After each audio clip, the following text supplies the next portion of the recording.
আসন্ন বিধানসভা নির্বাচনে দাঁতন কেন্দ্রের বিজেপি প্রার্থী অজিত কুমার জানা বৃহস্পতিবার এক সাংবাদিক সম্মেলনের মাধ্যমে একগুচ্ছ প্রতিশ্রুতি ও আক্রমণাত্মক মেজাজ তুলে ধরলেন।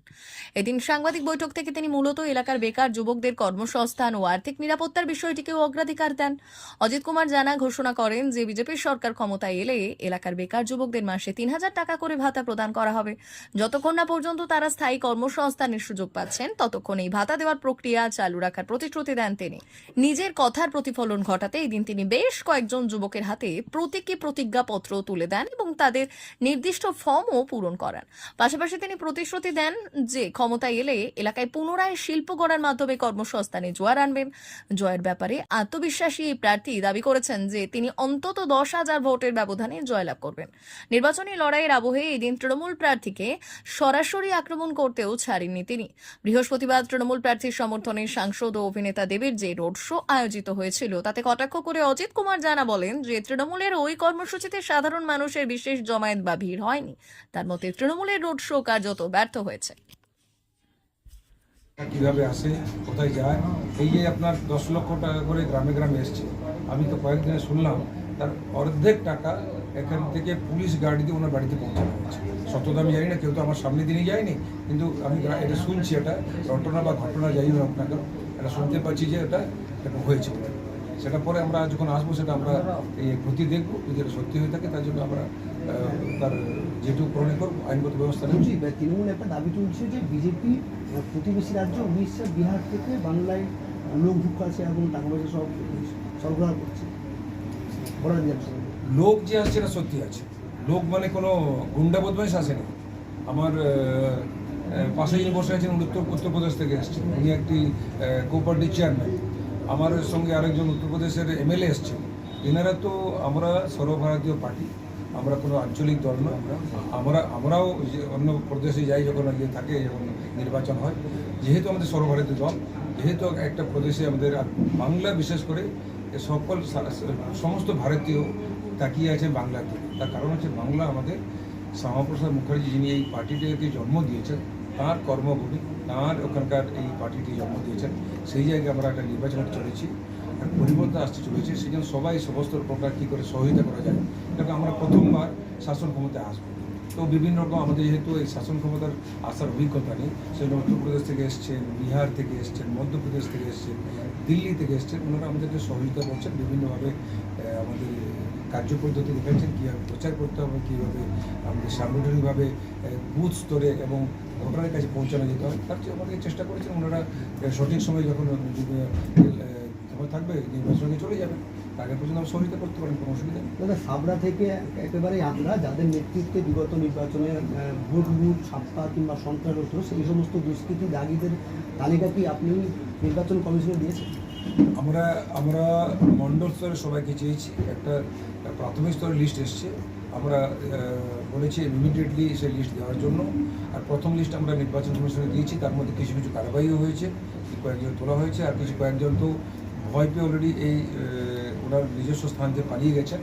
আর আরও কয়েকটি লিস্ট আসছে, আমরা এই কয়েকদিনের মধ্যে 21 তারিখের আগে আমরা একটা ফাইনাল লিস্ট ওনাদেরকে দেবো। দাদা, এই যে আপনারা বলছেন বিভিন্ন প্রকল্প করবেন, এই যে যুব শক্তি ভরসা আরো প্রকল্প করবেন, সেই যে প্রকল্প করতে গেলে যে একটা টাকার অ্যামাউন্ট, সেগুলো কোত্থেকে আসবে?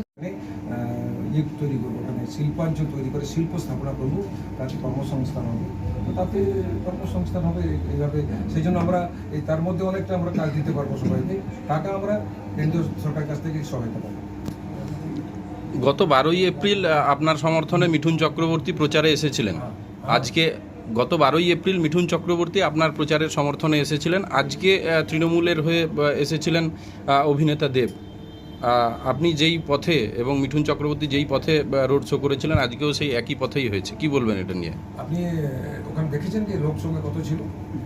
আমি ওই ওনাদের অনুষ্ঠান শুরু হওয়ার ঘন্টা দেড়েক আগে হঠাৎ একটা কাজে, আমাকে প্রচারের কাজে থাকতে থাকতে ব্যাংকের একটা কাজ ছিল, কিছু টাকা উইথড্র করা ছিল, সেই জন্য আমি ওখানে এলাম।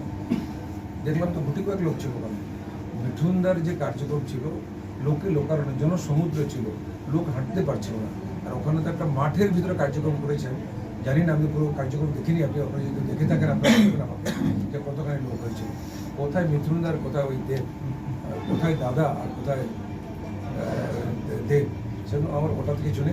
আর সম্ভবত একটা আমাদের চেষ্টা চলছে, এখনও মানে আমার কাছে সঠিক মানে ইয়ার খবর আসেনি। কঙ্গনা রানাওয়াতকে আমরা 21 তারিখে আনার চেষ্টা করছি। উনি আমাদের আছেন মধ্যপ্রদেশ থেকে এমপি আছেন, আমাদের হিমাচল প্রদেশ থেকে আছেন এমপি আছেন, উনি সম্ভবত আসার কথা চলছে। তো উনি হলে আমাদের যে মেগা শো যেটা হবে 21 তারিখে, তাতে উনি অংশগ্রহণ করবেন। দাদা, শুভেন্দু অধিকারী কি আগামী দিনে মুখ্যমন্ত্রী হতে চলেছে? দেখুন, পার্টিকে মুখ্যমন্ত্রী হবে কি না হবে সেটা পার্টির যখন বিধায়করা নির্বাচিত হয়ে আসবেন তারা নির্ণয় নেবে। এই মুহূর্তে আমি কিছু প্রেডিকশন করবো না। আর আপনি তো জানেন যে বিজেপি তো চমকের ব্যাপার আছে, বিজেপি তো চমক দিতে একদম সিদ্ধহস্ত। সে ব্যাপারে কে হবে এটা হলো নির্ণয় হয়নি, আগে জিতে তারপর দেখা যাবে। মা ওয়েলফেয়ার ফাউন্ডেশন নেশা মুক্তি ও পুনর্বাসন কেন্দ্র বিজ্ঞানসম্মত আধুনিক পদ্ধতি ও অভিজ্ঞ চিকিৎসকদের দ্বারা চিকিৎসা ও কাউন্সেলিং করানো হয়। নেশার প্রবণতা থেকে বের হওয়ার জন্য চাই সৎ ইচ্ছা। এই নেশাসক্ত ব্যক্তিদের নানান সমস্যার সম্মুখীন হতে হয়, তারা চাইলেও এই পথ থেকে বেরিয়ে আসতে পারেন না, হতাশ ও একাকিত্ব বোধ করেন। তাদের ভুল পথ থেকে স্বাভাবিক জীবনে ফিরিয়ে আনতে আমরা বদ্ধপরিকর। মাদকাসক্ত ব্যক্তি পাগল নয়, খারাপ নয়, তারা শুধুই অসুস্থ। প্রয়োজন শুধু সঠিক চিকিৎসা। আপনার সন্তান কোথায় যায়, কাদের সাথে চলাফেরা করে, নিয়মিত স্কুল কলেজ যায় কিনা, অপ্রয়োজনে বাড়ির বাইরে থাকে কিনা, অস্বাভাবিক জীবন যাপন করে কিনা, আপনি যা অর্থ দেন তা সঠিকভাবে ব্যয় করে কিনা, পারিবারিক অশান্তির শারীরিক অত্যাচার, স্ত্রী পরিজনকে অকারণে সন্দেহ অবিশ্বাস, কর্মক্ষেত্রে অবনতি, মাত্রাতিরিক্ত আর্থিক চাহিদা বেড়ে গেছে, তার মানে আপনার প্রিয়জন তীব্র নেশাগ্রস্ততায় বা মানসিক সমস্যায় ভুগছেন। নেশামুক্তি ও মানসিক রোগের নিরাময় ও কাউন্সেলিং কেন্দ্র এখন বেলদায়। মদ, গাঁজা, ড্রাগস ও ইত্যাদি বিভিন্ন ধরনের নেশা এবং মানসিক রোগের চিকিৎসা করতে হলে আজই আসুন মা ওয়েলফেয়ার ফাউন্ডেশন। এখানে আমাদের চিকিৎসা পদ্ধতি: 1. নেশাগ্রস্ত রোগী এবং তার পরিবারের কাউন্সেলিং এর ব্যবস্থা। 2. নিয়মিত যোগ, প্রাণায়াম ও ধ্যানের মাধ্যমে এবং মোটিভেশনাল ক্লাসের মাধ্যমে রোগীকে সুস্থ করা। 3. নিয়মিত ডাক্তারি পরিষেবা ও অভিজ্ঞ সাইকোথেরাপিস্ট দ্বারা কাউন্সেলিং এর ব্যবস্থা প্রদান। 4. প্রত্যেক রোগীর নিজস্ব শারীরিক এবং সামাজিক বৈশিষ্ট্য অনুযায়ী পৃথক পৃথক কাউন্সেলিং এর ব্যবস্থা, অভিজ্ঞ পরামর্শদাতার পরামর্শ প্রদানের ব্যবস্থা। 5. অনিচ্ছুক রোগীদের বাড়ি থেকে চিকিৎসা কেন্দ্রে নিয়ে আসার ব্যবস্থা করা হয়। বিশ্ব স্বাস্থ্য সংস্থা দ্বারা অনুমোদিত মদ, গাঁজা, ড্রাগস ও মানসিক রোগে চিকিৎসা করতে হলে আজই আসুন মা ওয়েলফেয়ার ফাউন্ডেশন বেলদা থেকে। যোগাযোগ করুন আমাদের সঙ্গে। Mobile number 9144587202। মা ওয়েলফেয়ার ফাউন্ডেশন, বেলদা, কেশিয়ারি মোড়, রেলগেটের কাছে, মোহাম্মদপুর।